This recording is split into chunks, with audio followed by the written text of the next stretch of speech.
preview tomorrow's extraordinary meeting of NATO defense ministers, and then we'll have time for your questions. Secretary General. Good afternoon.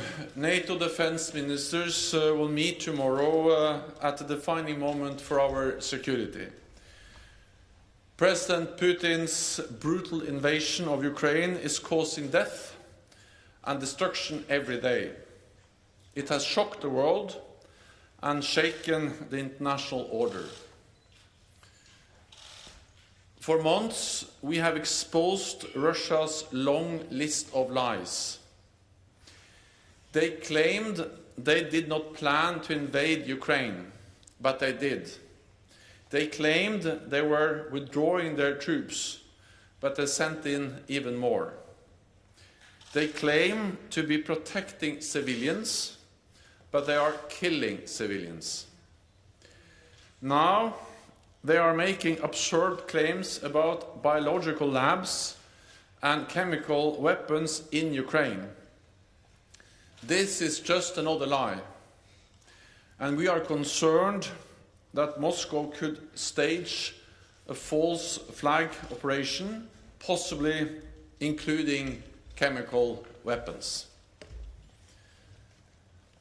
The Ukrainian people are fighting bravely, defending their homes and their future, and we must support them.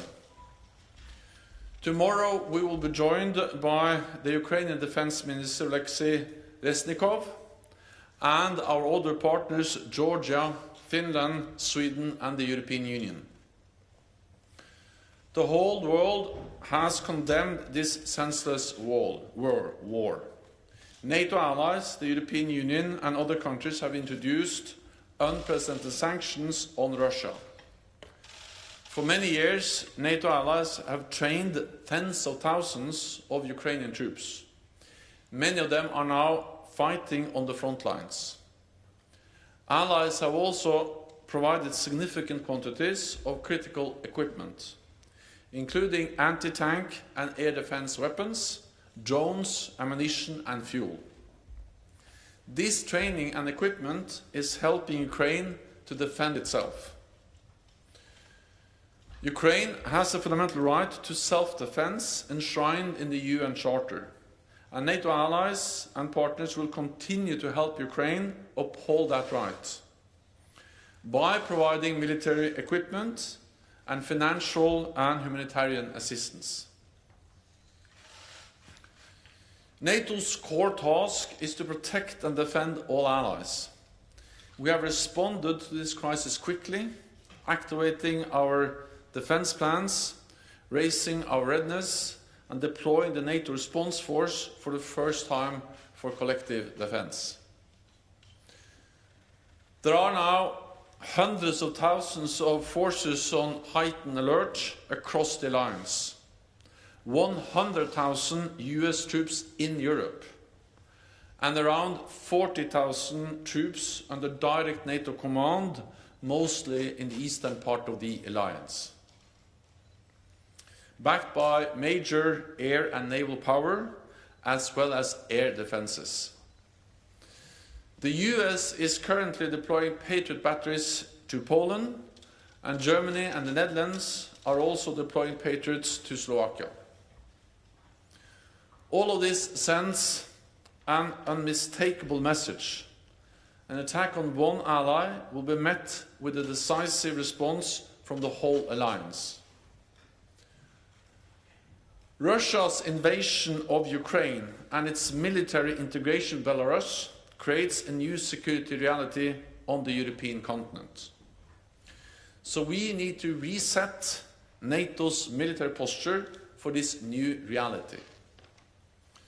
Tomorrow, ministers will start an important discussion on concrete measures to reinforce our security for the longer term in all domains.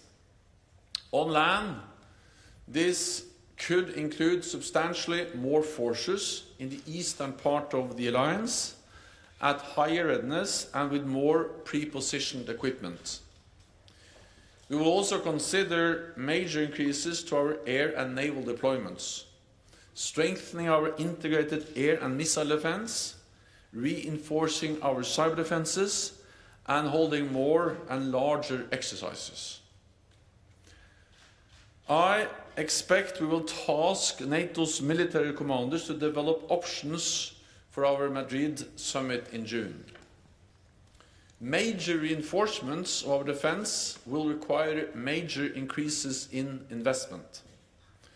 I welcome that Germany and other allies have already announced they are stepping up, and I encourage all allies to spend a minimum of 2% of GDP on defense. We must do more, so we must also invest more to protect peace and freedom and uphold our values at this critical time. And with that, I'm ready to take your questions. Okay, we'll start with